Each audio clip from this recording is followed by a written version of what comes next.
2025 کی 1 لاکھ لوگوں کا انہوں نے ڈیٹا جمع کیا ہے، اور 1 لاکھ ڈیٹا میں سے جو ڈیٹا ہمارے سامنے آ رہا ہے اس ڈیٹا کے مطابق جو مختلف نسلیں ہیں امریکہ کے اندر، ان کے خلاف جو کرائم ریٹ ہے، نفرت ہے، وہ اس طرح سے ہے. مثال کے طور پہ لیٹینوز کے لیے 1.4%، 1 لاکھ میں سے، ایشینز کے لیے 1.4%، عرب کے لیے 3.5%، مسلمز کے لیے اوورال 4.6%، بلیک کمیونٹی کے لیے 6.1%.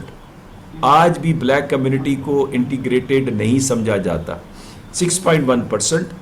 اور عجیب بات یہ ہے کہ LGBTQ ان کے لیے 10.0%. امریکہ ایک ٹریڈیشنل ریلیجس سوسائٹی ہے اور اس کا جو نظریہ ہے وہ مذہبی نظریہ ہے، لہٰذا وہ اس کو وہ برا سمجھتے ہیں، تو 10.0% ان کے خلاف نفرت پائی جاتی ہے. لیکن سب سے زیادہ جو ہیٹ کرائم نظر آ رہا ہے وہ جوئش کمیونٹی کے خلاف ہے، 20.1%. And why this is all because of اس ملک کی پالیسیز جو خطے میں اپنی اجارہ داری چاہ رہا ہے. نہ فقط یہاں پہ، یورپ کے اندر بہت ساری اس وقت واقعات ہو رہے ہیں. میں دیکھ رہا تھا کہ تھائی لینڈ کے ایک زو کے اندر، اس کی ویڈیو بھی آ گئی ہے، وہ دکھانا مقصود نہیں ہے، اس میں لکھ کے لگایا گیا ہے کہ اس کمیونٹی کے علاوہ سب آ سکتے ہیں، ان کمیونٹی کے لوگوں کو اجازت نہیں ہے. اور پھر بعض اوقات جو ان کے فوجی کہیں پہ جاتے ہیں، اگر وہ جم کو جوائن کرنا چاہتے ہیں، ان کو وہ فیسلٹی دینے سے بھی انکار کر دیا جاتا ہے. اب مختصر انداز سے میں آ جاتا ہوں. امریکہ کا اس وقت جو سیریس پرابلم ہے وہ اناملی ہے، اور وہ اناملی ہے president Trump. Because president Trump سے پہلے جو امریکہ کا پاور تھا اس کی کریڈیبلٹی تھی. اس دفعہ جو سب سے زیادہ امریکہ کی طاقت کو نقصان پہنچا ہے وہ کریڈیبلٹی ہے. اور جب میں کریڈیبلٹی کی بات کرتا ہوں تو آپ اس سے اندازہ کیجئے کہ پہلی اس کا ثبوت تو یہ ہے کہ اس وقت جو مائنر ارتھ کوئک، جیو پولیٹیکل ارتھ کوئک آپ کو مڈل ایسٹ میں نظر آیا، پاکستان، سعودی عرب اور ترکی کا ڈیفنس پیکٹ، یہ امریکہ کے اتحادیوں کی ایک خاموش دنیا کے قائم کرنے کی ایفرٹ ہے. یہی یورپ میں نظر آ رہی ہے، یہی ساؤتھ کوریا کے کیس میں نظر آ رہی ہے، اور یہی فلپائن اور باقی ممالک کے کیس میں نظر آ رہی ہے. تو امریکہ کی کریڈیبلٹی پہ اس وقت سوال اٹھایا جا رہا ہے. مثال کے طور پہ پریزیڈنٹ ٹرمپ نے مئی کے اندر جرمنی کے حوالے سے کہا کہ وہاں سے امریکہ کے 5000 ٹروپس کو نکالی دی جا رہی ہے، اور پھر اسی مئی میں انہوں نے کہا کہ پولینڈ میں 4000 ٹروپس کو ہم نافذ کرنے جا رہے ہیں، ڈپلائی کرنے جا رہے ہیں. یہ پینٹاگون کا پلان تھا.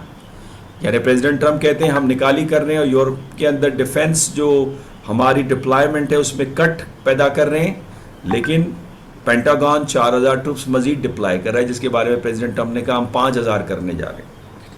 اسی طریقے سے یہ وہی پریزیڈنٹ ٹرمپ ہیں جس کے باعث سعودی عرب اور جو ترکی ہے، جس کے درمیان میں سیریس گریونسز تھے 3 ایشوز پہ، ایجپٹ میں اخوان المسلمین کو سپورٹ کرنے کے حوالے سے، قطر کے مسئلے کے حوالے سے، جمال خشوگی کے حوالے سے، اس کے باوجود ان کا کٹھے ہو جانا اور ایک ڈیفنس ایگریمنٹ سائن کرنا اور آرٹیکل 5 نیٹو کی طرح ایک پہ حملہ سب پہ حملہ شمار کیا جائے گا، یہ ایک بڑی ڈیولپمنٹ ہے.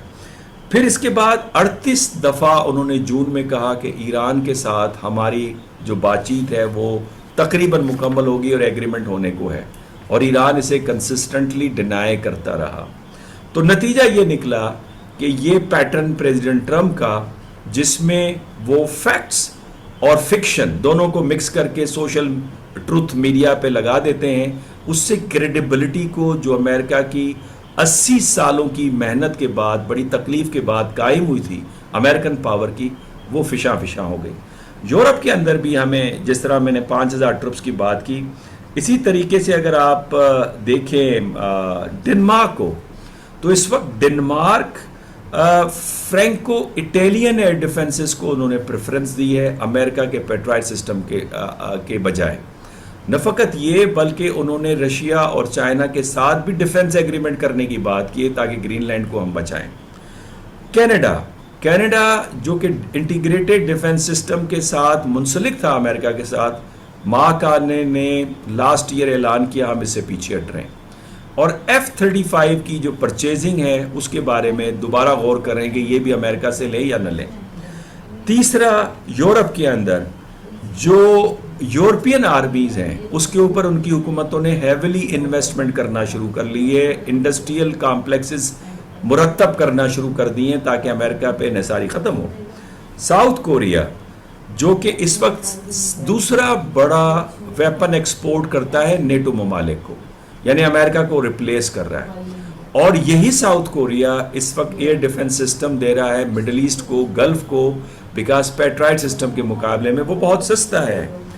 ڈچ بینکس جو ہیں وہ اس وقت جو امریکن کلاؤڈ ہے اس کو ختم کر کے کلاؤڈ سسٹم کو اپنی سینٹرل بینک کے ساتھ وہ یورپین جو پرووائڈرز ہیں ان کی طرف منہ موڑ رہے ہیں تاکہ امریکہ کے اوپر جو انحصاری ہے وہ ختم ہو۔